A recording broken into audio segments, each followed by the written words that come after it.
Buenos días, amada iglesia, nuevamente.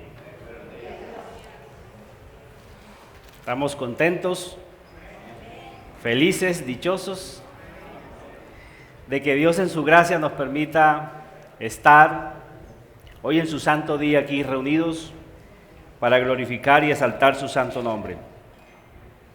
Acompáñenme por favor en una breve oración. Vamos a orar a nuestro Dios. Nos esté ayudando tanto en la predicación como en el entendimiento de las Sagradas Escrituras para colocarla en práctica en nuestras vidas. Padre, gracias te damos por este privilegio tan enorme que nos permites nuevamente estar aquí reunidos con un mismo sentir, con el sentir de glorificar y exaltar tu nombre. En la necesidad de seguir aprendiendo de ti nos encontramos. Por eso nos acercamos a tu santa palabra, a tu santa escritura, y rogamos que a través de tu Santo Espíritu nos sigas ayudando, por favor. Sin ti nada bueno podemos hacer. Sin ti estaríamos muertos en delitos y pecados todavía. Gracias a ti, a tu misericordia, a tu obra en nuestros corazones, que nos has dado vida y vida en abundancia en Cristo Jesús. Rogamos pues, Padre, que nos sigas ayudando en Cristo Jesús. Amén. Bien, hermanos, vamos a abrir nuestras Biblias en el capítulo 43 del libro de los Orígenes.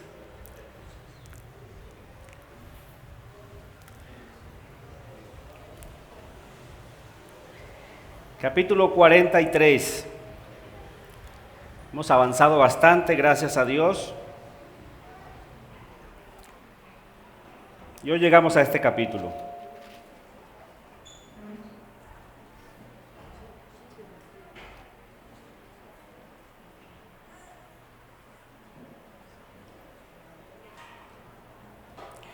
Vamos a leer desde el capítulo 42, les invito los últimos versículos del 38, vamos a leerlo del versículo 38, el versículo final del capítulo anterior, y vamos a leer los dos primeros versículos del capítulo 43 para ganar un poco de tiempo. Hoy tuvimos unos inconvenientes, entonces para ganar tiempo vamos a leer solamente hasta allí y ya iremos leyendo y desarrollando el texto a la medida que vayamos avanzando. Y él dijo: no descenderá mi hijo con vosotros, este es Jacob hablando, pues su hermano ha muerto y él solo ha quedado. Y si le aconteciera algún desastre en el camino por donde vais, haréis descender mis canas con dolor al Seol. Este es Jacob hablando de su hijo Benjamín. Versículo 1 del capítulo 43. El hambre era grande en la tierra, y aconteció que cuando acabaron de comer el trigo que trajeron de Egipto, les dijo su padre: volved y comprad para vosotros un poco de alimento. Dejemos hasta allí. El título que le he colocado a esta porción de las Sagradas Escrituras es La misericordia de Dios y el retorno de los hermanos de José a Egipto. Eso básicamente es de lo que trata este capítulo. De la misericordia de Dios mostrada tanto a José como a sus hermanos, la obra misericordiosa de Dios en ellos, y vamos a ver el retorno de ellos nuevamente a Egipto. Y quiero hacer énfasis en esa palabra, la misericordia de Dios. Dios los ha estado transformando a ellos y está utilizando a José, ha venido utilizando a José para eso, si se han dado cuenta desde los capítulos anteriores. Hay algunos que creen que estos tres capítulos, el 42, 43 y 44, hacen parte de una sola, es como una sola miniserie aquí en estos últimos capítulos del libro del Génesis, y tratan precisamente de eso, de la obra de Dios, la obra sobrenatural que Dios está haciendo con José y con sus hermanos allí en sus corazones, preparándolos para recibir la bendición que Dios tiene para ellos. Acuérdense que estamos en el comienzo del pueblo donde van a ser el Mesías prometido.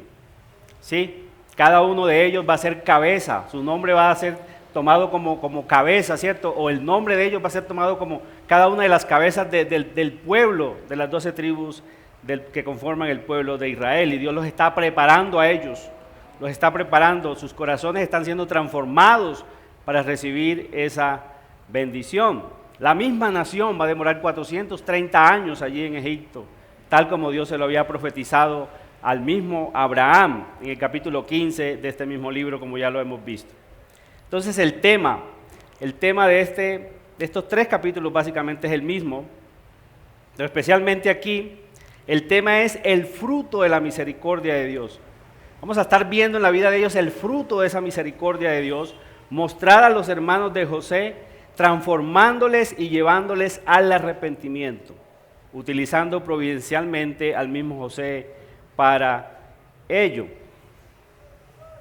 Ese es el tema, el fruto de la misericordia de Dios mostrada a los hermanos de José, transformándoles y llevándoles al arrepentimiento, utilizando providencialmente al mismo José para ello. Parte de esto lo expuso nuestro hermano Andrés Mena el domingo pasado. Quiero que tengan estas 2 citas en mente mientras desarrollamos el pasaje. Primera a los Corintios 5:17. Segunda carta de Pablo a los Corintios, es la segunda, 5:17.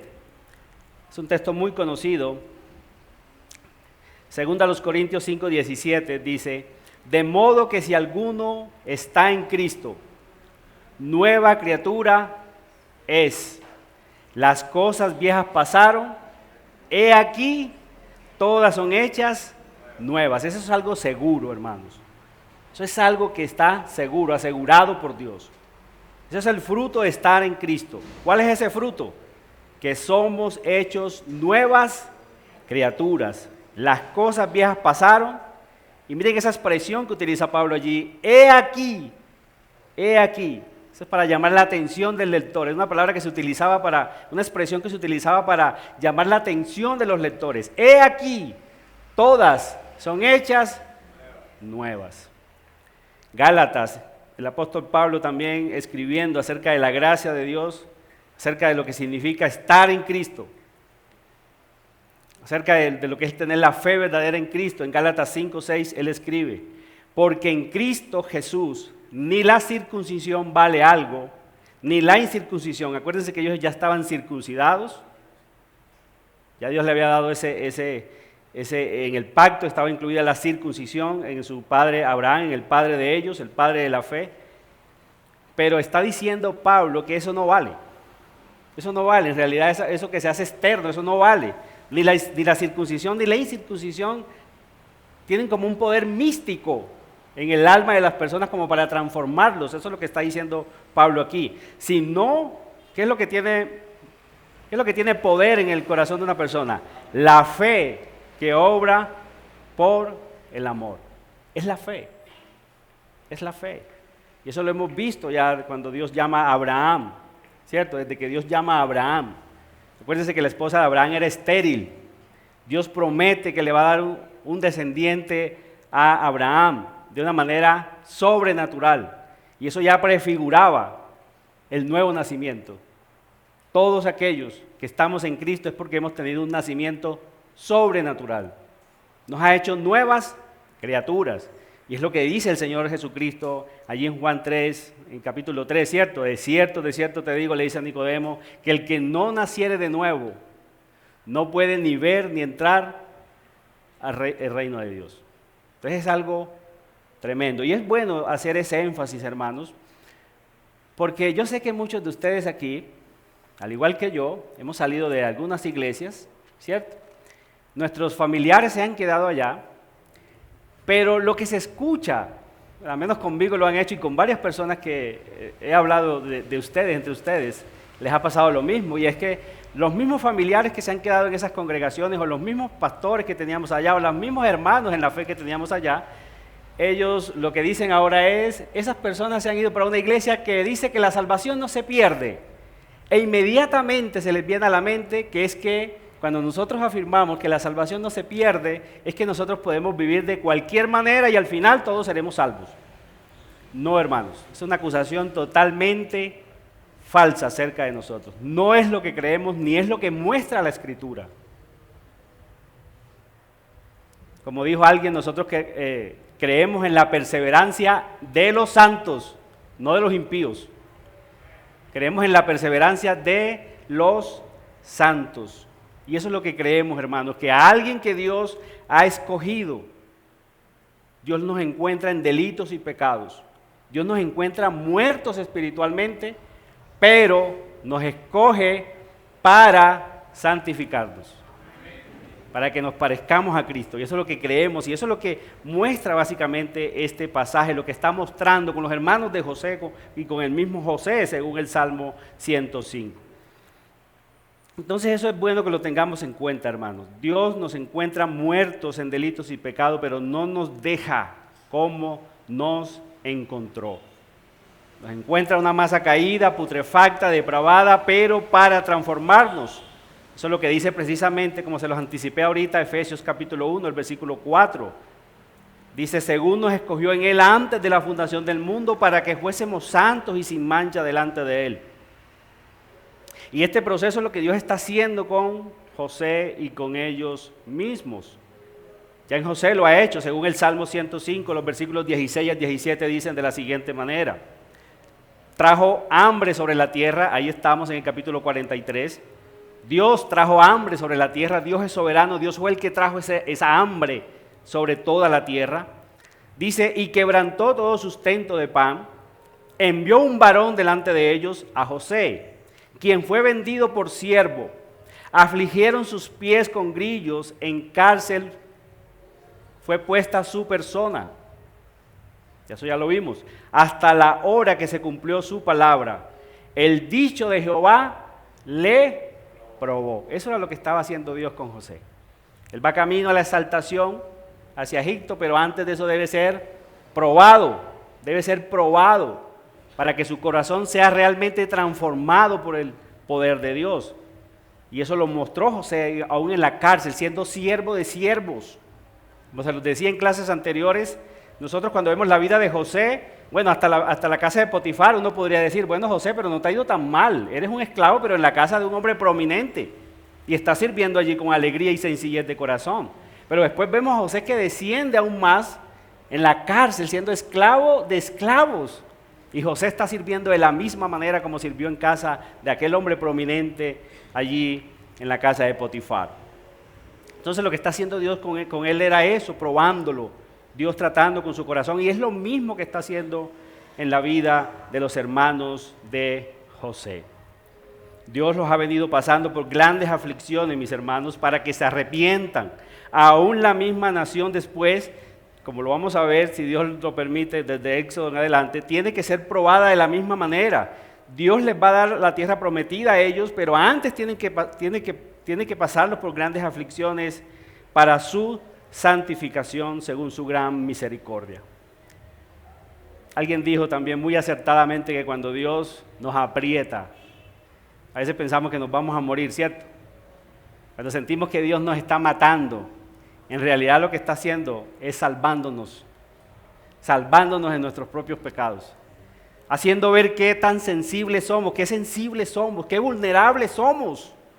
Y es la manera como nosotros podemos entonces mirar a Dios, aferrarnos a Él y confiar en su gracia y en su misericordia. Y eso es madurez espiritual. ¿Qué es la madurez espiritual? Es cuando abandonamos toda confianza en nosotros mismos y nos abandonamos solamente a la misericordia de Dios. Y eso es lo que vamos a ver en este pasaje básicamente. Claramente en el pasaje hay dos movimientos que tiene el pasaje, claramente lo podemos notar con una simple lectura. De los versículos 1 al 14, todavía está tratando Dios con ellos, pero en la tierra prometida, allí en Canaán. Ellos están allí en Canaán, están preparándose para volver a Egipto porque las provisiones ya se le acabaron. Eso es lo que vamos a ver de los versículos 1 al 14. De los versículos 15 al 34 ya vamos a ver los hermanos de José volviendo a Egipto. Ellos vuelven a Egipto otra vez, ya ellos en el capítulo 42 habían ido, pero ahora en el capítulo 43 están volviendo allí. Entonces vamos a desarrollar nuestro primer encabezado. Acompáñenme allí en la Biblia, por favor, tengan su Biblia abierta. Miren cómo comienza diciendo nuestro pasaje. Dice que el hambre era grande en la tierra. Esa hambre que Dios trajo en ese entonces. El hambre era grande en la tierra. Algunos académicos creen que ya estábamos en el segundo año de esos 7 años. Acuérdense que eran 7 años de abundancia, 7 años de vacas gordas, 7 años de vacas flacas y feas. Estamos en el segundo año, en el segundo o tercer año ya de esas 7 vacas feas y horribles. Y dice el texto que el hambre era grande en la tierra. Esta hambre enviada por Dios. Dios es soberano sobre todas las cosas, nada sucede por azar. Y eso nos debe llevar a nosotros también a tener confianza en nuestro Dios y a estar quietos y confiar en todas las circunstancias que se presenten, sabiendo que Dios tiene el control de todo. Dios había traído esa hambre, quebrantó todo ese sustento de pan, como ya lo leímos en el Salmo 105, y el versículo 2 dice, y aconteció que cuando acabaron de comer el trigo que trajeron de Egipto, les dijo su padre, es decir, Jacob, volved y comprad para nosotros un poco de alimento. Cuando nosotros vemos todo el registro de la Biblia, calculamos que más o menos ellos estaban llegando ya casi a 70 personas. 70 personas. Entonces imagínense ustedes 70 personas comiendo, me imagino que se restringieron un poco la comida como hicimos muchos y cuando el COVID, cuando la pandemia, ¿no? Rebajamos un poquito la comida porque no sabíamos hasta cuándo iba a terminar esa pandemia. Bueno, al menos yo rebajé un poquito, no sé aquí si siguieron comiendo iguales. Pero por mucho que ellos restringieron la comida en esos años, en esos meses, creemos que fueron 3 meses que pasaron, más o menos, 70 personas comiendo, por mucha provisión que hayan traído, ya se les acabó. Entonces es cuando Jacob entonces les dice, volved y comprad para nosotros un poco de alimento. Ahora, es importante que nosotros vayamos uniendo la historia. Acuérdense que cuando vimos el capítulo 38, ese capítulo interrumpe allí la historia de José, yo se los explicaba, y es porque el Espíritu Santo por mano de Moisés ya estaba mostrando quién era aquel hombre que iba a llevar el estandarte de la bendición, donde de su simiente iba a nacer el Mesías prometido, ¿se acuerdan? ¿Y cuál es ese hombre? Judá. Judá es ese hombre. Y eso es lo que el Espíritu Santo también quiere resaltar en este pasaje. Como cuando yo les explicaba ese pasaje, les decía que desde ese pasaje, de lo que pasó allí con Tamar, Judá no volvió a ser el mismo hombre. Él fue transformado. Y por eso le leía esa palabra ahorita de que está en Cristo, nueva criatura es. Las cosas viejas pasaron, todas son hechas nuevas. Porque aquí vamos a ver ya a un Judá transformado por el poder de Dios. Un Judá transformado por el poder de Dios. Entonces, ¿quién sería ese líder que iba a surgir en medio de ellos, en medio de ese clan? ¿Quién era el líder que iba a surgir en medio de ellos?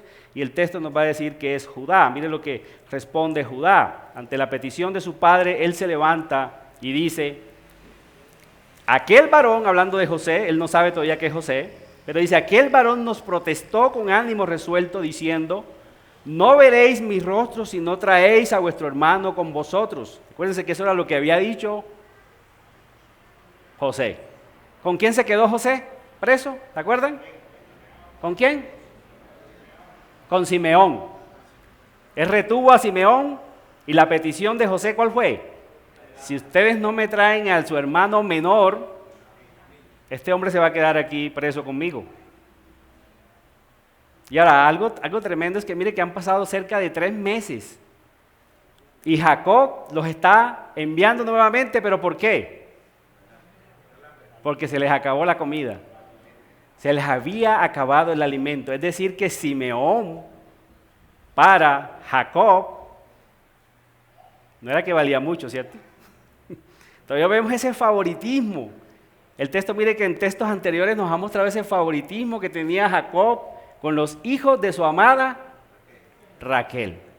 Los demás eran como, bueno, allí como, no quiero decir que eran cero a la izquierda, pero casi, ¿cierto? Jacob también ha tenido que ser transformado por Dios, hermanos. Entonces eso es lo que está resaltando Judá aquí.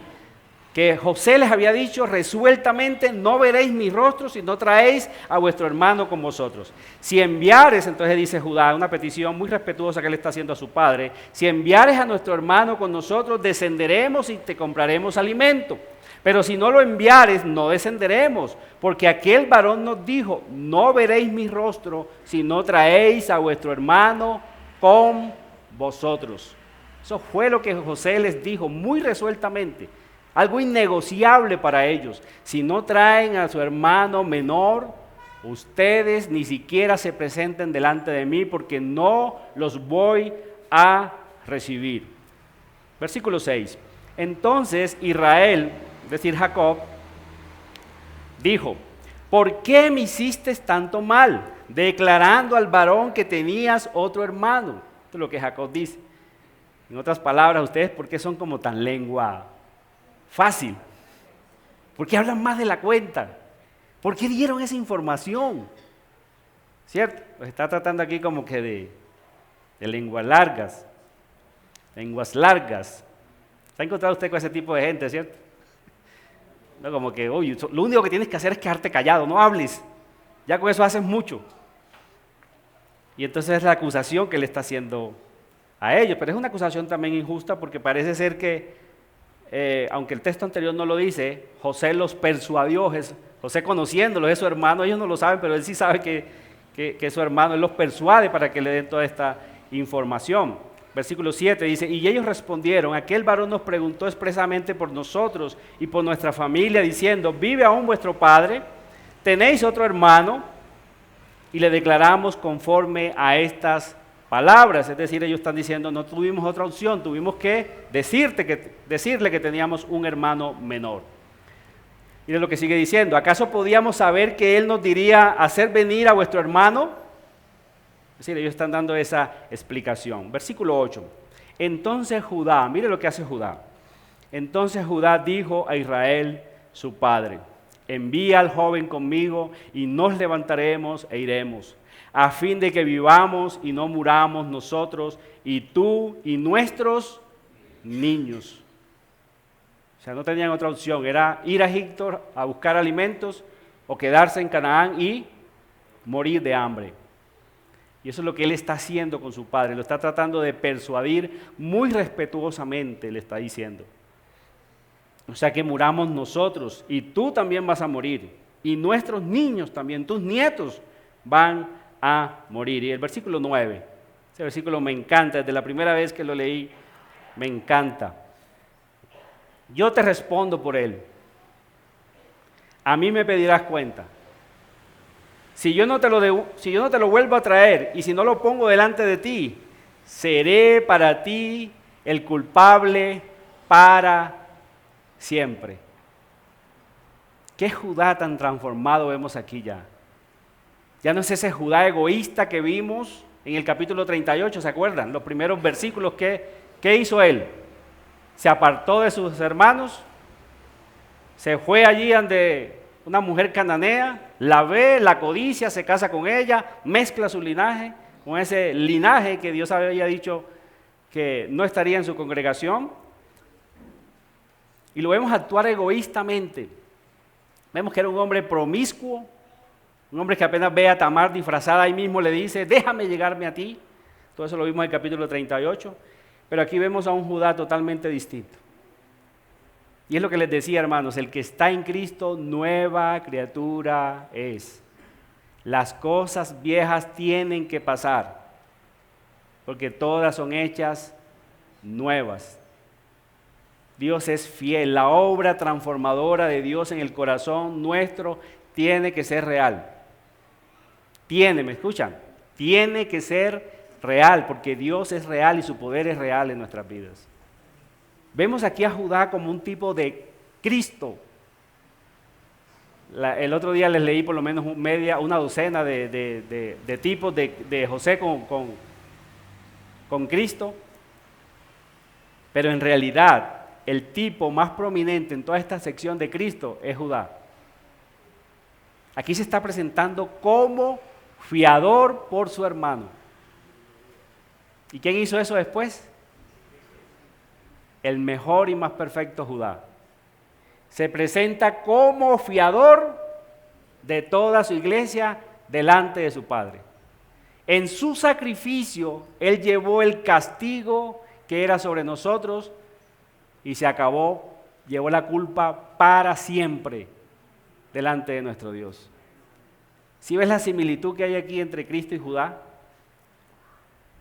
Cristo va a ser llamado el león de la tribu de Judá. Y en los tipos que veíamos de José, vimos muchos tipos, pero no vimos uno como fiador. Judá sí. Él se está presentando delante de su padre como fiador por su hermano Benjamín. Y eso solamente lo puede hacer, hermanos, la obra transformadora de Dios. Versículo 10 dice, pues si no nos hubiéramos detenido, ciertamente hubiéramos ya vuelto 2 veces. Es decir, estamos hablando mucho. Estamos muriendo de hambre, estamos hablando mucho de los preparativos para volver. Tenemos que ir. Y si tú no nos hubieras detenido, ya hubiésemos ido 3 veces. Se calcula que más o menos ese viaje era de 3 semanas. 3 semanas.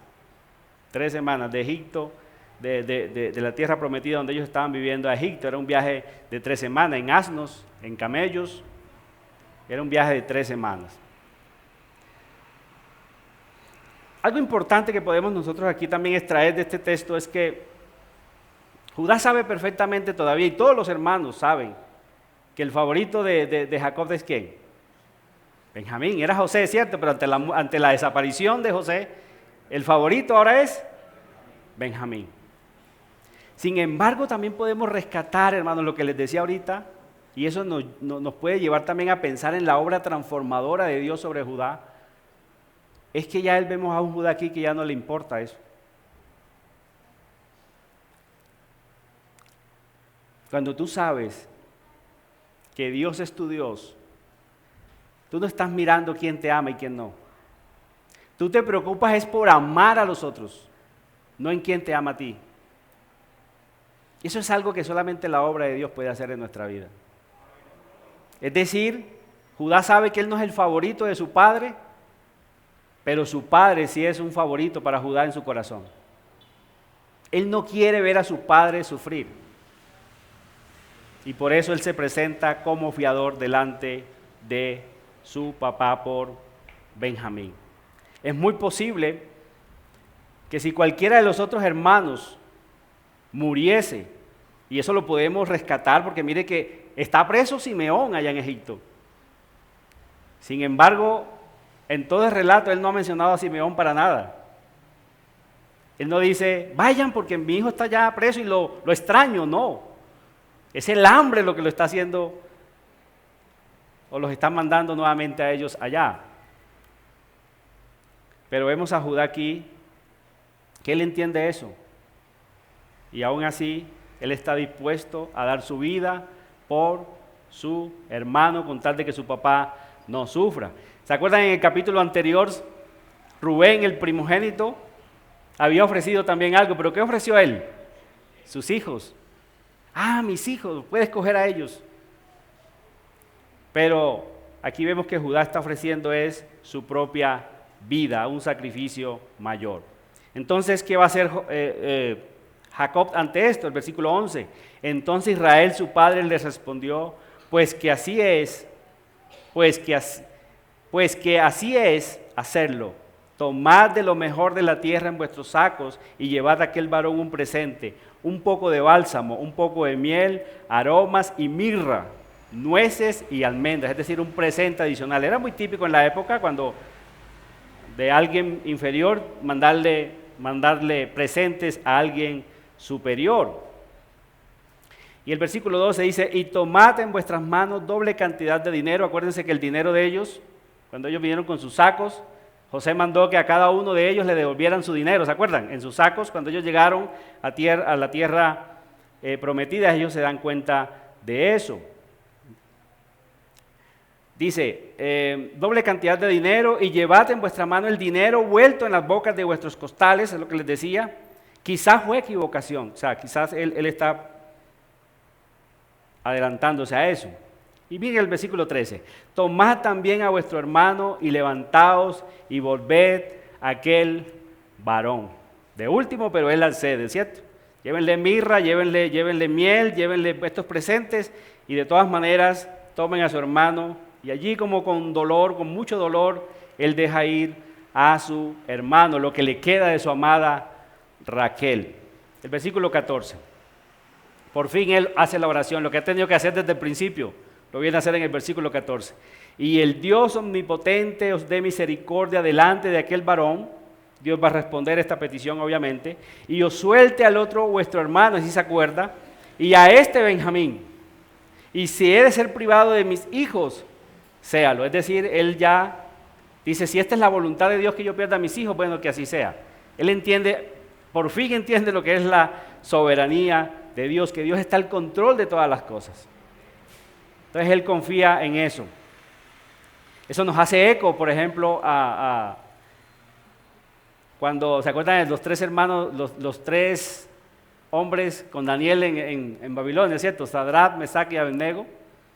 Cuando ellos no se quieren arrodillar delante de la estatua que Nabucodonosor ha construido. Nabucodonosor va y los discrepa. ¿Cómo así que ustedes no se quieren arrodillar? ¿Y qué dicen ellos? Nuestro Dios puede librarnos. Y si no nos libra, sepa que no vamos a cumplir tu petición. ¿Cierto? Eso es más o menos lo que está haciendo aquí también Jacob. Jacob, en medio de todo, hermano, se acuerda de Dios y eleva una oración a Él. Él sabe que aunque mande presentes a los hombres y confíe en la buena voluntad de ellos, la última palabra siempre la tiene Dios y se dirige a Él como el Dios omnipotente, el todopoderoso. En hebreo, el Shaddai. Y es la cuarta vez en el libro, si lo han notado, que Dios es llamado por este nombre. Es la cuarta vez. Este es el nombre con el que Él se reveló a todos ellos. Con el primero que lo hizo fue con Abraham en Génesis 17:1. Yo soy el Dios todopoderoso, anda delante de mí, sé perfecto. Luego también a Isaac, también con ese mismo nombre, en el capítulo 28, en el versículo 3. Luego al mismo Jacob ya se le había revelado también con ese mismo nombre, en el capítulo 35, el versículo 11. Ese fue el nombre especial que Dios escogió para revelarse a ellos. Yo soy el Dios todopoderoso. Y es muy significativo, y lo vuelvo a repetir, porque Dios le está dando promesas a ellos, y se les está apareciendo con ese nombre. Yo soy el Dios todopoderoso. Lo cual significaba que ellos tenían que confiar plenamente en Él porque Él tiene el poder de en sí mismo de cumplir todo lo que promete. Pensé que iban a decir amén ahí. Dios tiene el poder, hermanos, de cumplir todo lo que promete porque Él es el Dios todopoderoso. A Él no le queda imposible nada. Él no es como un político de los que vemos hoy en nuestros días. Prometen en campaña tantas cosas y después, qué pena, eso es culpa del gobierno anterior. Dios tiene el poder en sí mismo de hacer todas las cosas como Él quiere porque Él es el Dios todopoderoso, el Shaddai, el omnipotente. Él tiene el poder en sí mismo de hacer todo lo que quiere. Y con esa idea vamos al segundo encabezado. Los hermanos de José volviendo a Egipto, versículo 15. Entonces tomaron aquellos varones el presente y tomaron en su mano doble cantidad de dinero y a Benjamín y se levantaron y descendieron a Egipto y se presentaron delante de José. Y dice, y vio José a Benjamín con ellos. Eso da a entender que lo único que le interesaba también a José era que ellos trajeran a su hermano. Él estaba pendiente, ¿cuándo será que estos hombres llegan? Estos hombres tienen que volver nuevamente, lo que llevaron no les va a ser suficiente, son 7 años de escasez, solamente va el segundo, tercer año, todavía quedan por lo menos 5 años más, ellos tienen que volver, solamente en Egipto había comida, acuérdense. Y ya José les había hecho esta petición anteriormente, esta petición no, este mandato les había dicho, tienen que traerme a su hermano, al último, y eso, él estaba a la expectativa allí y eso es lo que podemos notar en el versículo 16. Y vio José a Benjamín con ellos y dijo al mayordomo de su casa, lleva a casa a esos hombres y degüella una res y prepárala, pues estos hombres comerán conmigo al mediodía. Ya José se da cuenta que ellos han cumplido esa petición, traen a Benjamín y él les prepara o les manda a preparar un gran banquete, porque de cierto ellos comerán con él. Versículo 17. E hizo el hombre como José dijo, y llevó a los hombres a casa de José. Versículo 18. Entonces aquellos hombres tuvieron temor cuando fueron llevados a casa de José y decían: por el dinero que fue devuelto en nuestras costales la primera vez, nos han traído aquí para tendernos lazo y atacarnos y tomarnos por siervos a nosotros y a nuestros asnos. Estaban totalmente sorprendidos. La primera vez, acuérdense, ellos fueron acusados de ser espías y criminales por el mismo José. Ustedes son espías, ustedes han venido a saber cómo estamos nosotros aquí, ustedes han venido a robarnos, ustedes son espías. Y ahora, hermanos, ¿qué es esto? A un gran banquete, pero porque llevaron a Benjamín. Llevaron a Benjamín. Ellos estaban totalmente sorprendidos. Un gran banquete, hermanos, con novilla incluida. Con novilla incluida. Desde que haya res y está muerta, la cosa va a estar buena, ¿sí o no? Buena comida había allí. Y ellos estaban preguntando, mirándose, ¿qué es esto? ¿Será una trampa? ¿Será que nos están preparando una emboscada? ¿Qué será esto? Es lo que ellos se estaban cuestionando, y con mucha razón. Con mucha razón. Versículo 19. Y se acercaron al mayordomo de la casa de José y le hablaron a la entrada de la casa. Mire también ellos aquí siendo transformados por Dios. Todo esto está sirviendo para que ellos sean transformados por Dios. Acuérdense que ellos eran criminales, asesinos. ¿Acuerdan cómo mataron a los que violaron a Dina de una manera indiscriminada? Cómo también vendieron a su hermano, y nos dimos cuenta en el capítulo anterior que aunque José les rogó que no lo hicieran, estando pequeño de 17 años, ellos no tuvieron compasión de él, igual lo venden hacia Egipto sin importar el destino de José. Ellos son unos criminales, pero miren, o eran unos criminales. Miren el versículo 20, dice: ay, Señor nuestro, nosotros en realidad de verdad descendimos al principio a comprar alimentos. Y aconteció que cuando llegamos al mesón, esa era una especie de hotel de la época, y abrimos nuestros costales, he aquí el dinero de cada uno estaba en la boca de su costal, nuestro dinero en su justo peso, y lo hemos vuelto a traer con nosotros. Hemos también traído en nuestras manos otro dinero para comprar alimentos. Y nosotros no sabemos quién haya puesto nuestro dinero en nuestros costales.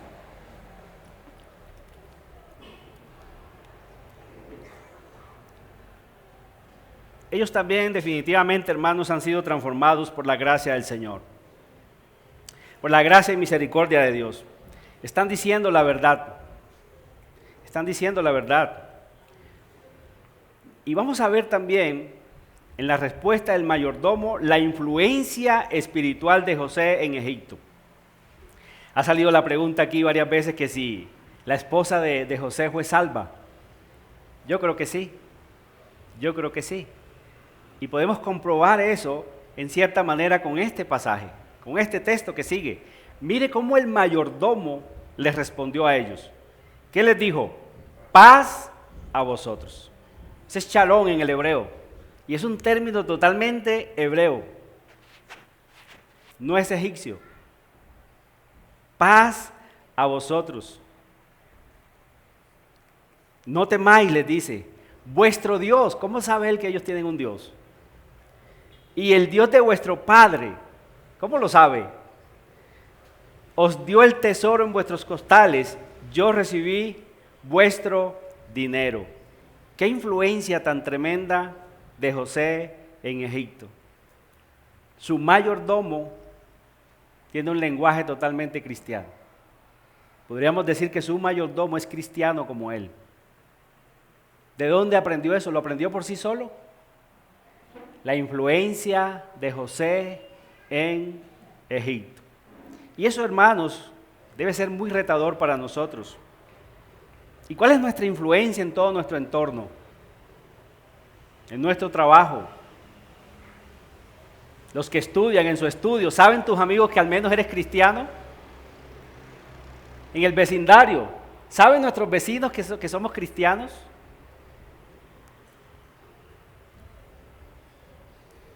Como el pastor nos enseñó en días anteriores, que no vayamos a ser cristianos como agentes secretos. Solamente yo sé que soy cristiano entre ellos. Voy a pasar como dos hermanos, y esto fue real, que pasó. Estaban trabajando en una empresa hace muchos años, ellos trabajaban ahí juntos, llevaban varios años de estar trabajando juntos, pero ninguno de los dos sabía que el otro era cristiano. Y una vez hicieron un evento, van los dos y se sorprenden. Oye, ¿usted qué hace aquí? No, es que yo soy cristiano. ¡Oh, yo también! ¡Qué vergüenza, hermanos! ¡Qué vergüenza! Que no seamos cristianos como agentes secretos. José no era un agente secreto allí en Egipto, él daba testimonio, por eso vemos a este hombre aquí hablando en ese lenguaje. Y sacó a Simeón a ellos, termina diciendo el versículo, y llevó a aquel varón a los hombres a casa de José y les dio agua y lavaron sus pies y dio de comer a sus asnos. Versículo 25, y ellos prepararon el presente, entre tanto que venía José a mediodía, porque habían oído que allí habrían de comer pan. Y vino José a casa de ellos, le trajeron el presente que tenían en su mano dentro de la casa y se inclinaron ante él hasta la tierra. ¿Se acuerdan que ese era el sueño que Dios le había dado a José? Sus hermanos se inclinarían a ti. Ahí se está cumpliendo también este sueño. Ese sueño se lo había dado Dios a José más de 2 décadas atrás. Versículo 27, entonces les preguntó José, ¿cómo estaban? Y dijo, vuestro padre, el anciano que dijiste, lo pasa bien, vive todavía. Y ellos respondieron, bien, va a tu siervo, nuestro padre aún vive. Y se inclinaron nuevamente e hicieron reverencia. Y alzando José sus ojos, vio a Benjamín su hermano, hijo de su madre, y dijo, ¿es este vuestro hermano menor de quien me hablasteis? Y dijo, Dios tenga misericordia de ti, hijo mío. Ellos estaban tan asustados, hermanos, que no se han dado cuenta ni el lenguaje del mayordomo, ni el lenguaje aquí también de José. Como un egipcio está declarando una bendición sobre su hermano menor, pero no está mencionando una pluralidad de dioses como lo hacían los egipcios. Ellos tenían varios dioses politeístas. Y él en singular nombra una bendición sobre su hermano. Dios tenga misericordia de ti. Los pobres estaban tan asustados que no han notado eso. No han notado ese lenguaje de José ni del mayordomo. Versículo 30, entonces José se apresuró porque se conmovieron sus entrañas a causa de su hermano y buscó dónde llorar y entró en su cámara y lloró allí. Han pasado muchos años, él sale de 17 años cuando fue vendido, han pasado más de 2 décadas, cerca de 25 años, y eso es el tiempo que él tiene de no ver a su hermano Benjamín, su último hermano, su hermano de padre y madre, y él se conmueve por eso, y él sale para que ellos no lo vean y llora. Versículo 31, y lavó su rostro y salió y se contuvo y dijo, poned pan, y pusieron para él aparte y separadamente para ellos, y aparte para los egipcios que con él comían, porque los egipcios no pueden comer pan con los hebreos, lo cual es abominación a los egipcios. Versículo 33, y se sentaron delante de él el mayor conforme a su primogenitura y el menor conforme a su menor edad. ¿Qué significa eso? Lo que dice el texto, ¿cierto? Desde el mayor hasta el menor fueron organizados. Pero tampoco, y ellos sorprendidos, pero, o sea, ¿cómo sabe este hombre cuál es el mayor y cuál es el menor? O sea, los presentes son organizados de tal manera, este es lo de Rubén, este es Simeón, Leví, Judá, todos, hasta Benjamín. Y dice el texto que estaban aquellos hombres atónitos mirándose el uno al otro, ahí sí vinieron como a caer en cuenta, bueno, pero este tiene como mucha información. ¿Cómo sabe?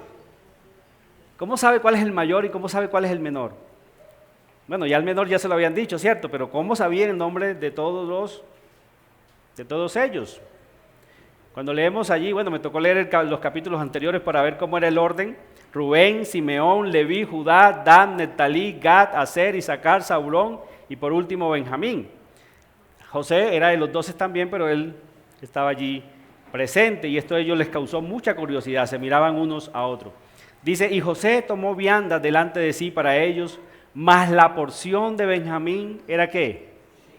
5 veces mayor que la de cualquiera de ellos. Estaba José también rompiendo ese protocolo. ¿Se acuerdan que el mayor era el que recibía la doble porción? Él está dando 5 veces la porción de ellos a su hermano Benjamín.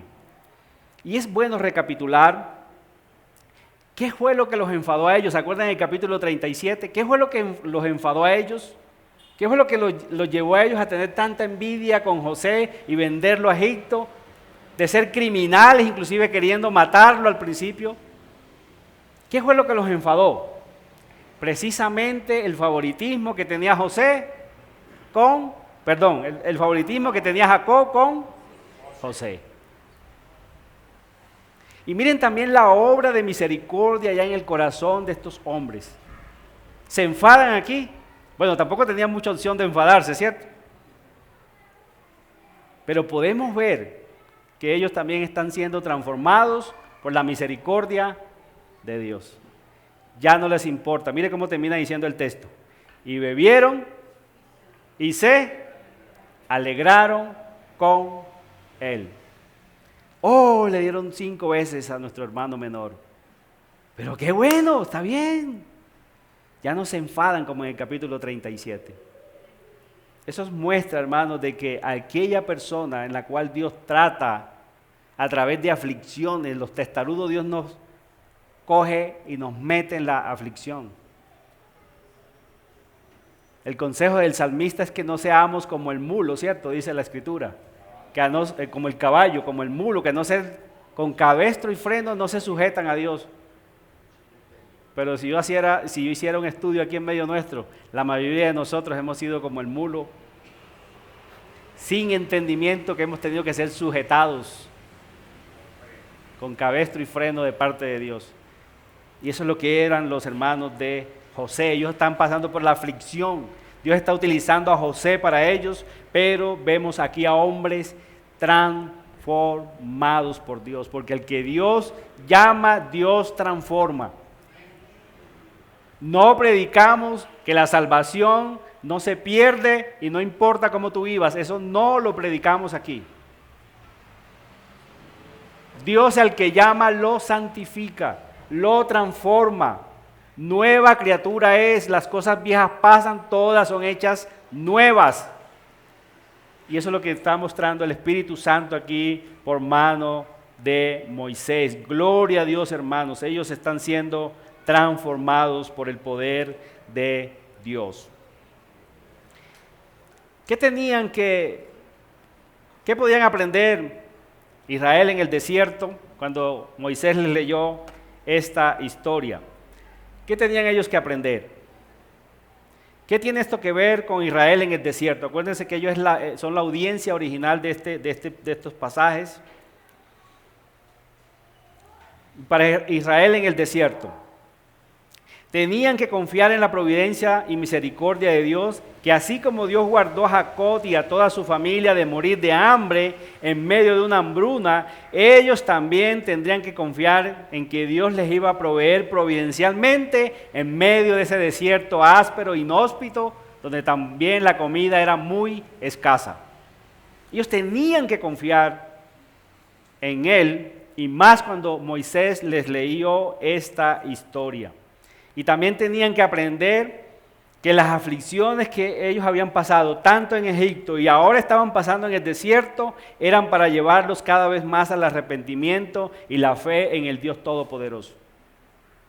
Eso es lo que podemos comprobar en Deuteronomio capítulo 8. Dios les explica allí y les dice: yo los estoy pasando por el desierto para probarlos, para ver qué había en vuestro corazón, para que confíen en mí, para que sepan que no solamente de pan vivirá el hombre, sino de toda palabra que sale de la boca de Dios. Y para nosotros, mis hermanos, es lo mismo para nosotros. Las aflicciones nos deben de llevar al arrepentimiento. Cada vez, nosotros nos arrepentimos una vez y continuamos arrepintiéndonos todo el resto de nuestra vida. Arrepentimiento no es que, ¡pum!, ya listo. No, porque todos los días pecamos contra Dios y por eso la Escritura dice que si confesamos nuestros pecados, Él es fiel y justo para perdonarnos. Y en las aflicciones, hermanos, Dios las permite para que nosotros nos arrepintamos cada vez más y confiemos más en Dios. De modo que si alguno está en Cristo, dice ahí en 2 Corintios 5:17, nueva criatura es, las cosas viejas pasaron, he aquí todas son hechas nuevas. Jonathan Edwards, que es considerado como el mejor teólogo que ha dado los Estados Unidos, hay una frase que se hizo muy famosa de él y es la siguiente. Él dijo, cuando veo dentro de mi corazón y percibo su infinita maldad, creo que es un abismo más profundo que el infierno. Está hablando un cristiano. Cuando oro, peco. Cuando predico, peco. Tengo que arrepentirme de mi arrepentimiento y mis lágrimas necesitan lavarse en la sangre de Cristo. Y es un cristiano, considerado por muchos el mejor teólogo que ha dado los Estados Unidos. ¿Y dónde está Cristo en el pasaje? Ya lo hemos visto en José, ¿sí o no? Ya lo hemos visto en la promesa, pero hoy quiero que de una manera muy especial lo veamos en Benjamín. ¿Ustedes se acuerdan el nombre que Raquel le puso a Benjamín cuando estaba muriendo? Acuérdense que por causa de él, ella murió. Ella había dicho, si no me das hijo, le dijo a Jacob, yo me muero. Y paradójicamente ella muere teniendo a su segundo hijo, Benjamín. Y por eso le pone nombre, inicialmente le pone nombre Benoni, es decir, hijo de mi tristeza. Pero ¿qué hace Jacob? Tú no te vas a llamar así. Se lo cambió por Benjamín, que significa hijo de mi mano derecha. Pero eso anticipaba, aquí iba a venir varios siglos después, 18, 19 siglos después, el verdadero Benjamín, el verdadero hijo de la mano derecha del Padre, que es Cristo Jesús. Él es el mejor y más perfecto Benjamín. Hermanos, y de la misma manera, como los hermanos de José no podían presentarse delante de él sin Benjamín, de la misma manera nosotros no podemos presentarnos delante del Padre sin nuestro Benjamín Jesucristo. Ni se le ocurra a alguien, hermanos, presentarse delante de Dios sin el verdadero Benjamín. Serás rechazado para siempre. Llevarás la culpa tú para siempre en un infierno eterno. Tenemos que ir indiscutiblemente con el verdadero Benjamín delante de nuestro Dios, es el Señor Jesucristo. Él dijo, yo soy el camino, yo soy la verdad, y nadie viene al Padre si no es por mí. Jesucristo es el mejor y más perfecto Benjamín. Ahí está Cristo.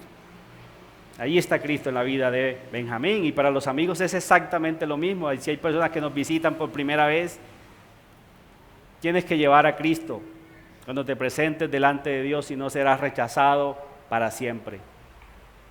Dios solamente ama de manera perfecta y única a Cristo. Este es mi Hijo amado, en Él tengo complacencia, lo cual hace necesario que todos nosotros entremos por Cristo, porque es el único que Dios lo acepta tal como Él es. Nosotros tenemos que entrar a través de Cristo, a través de nuestro Benjamín. Oremos.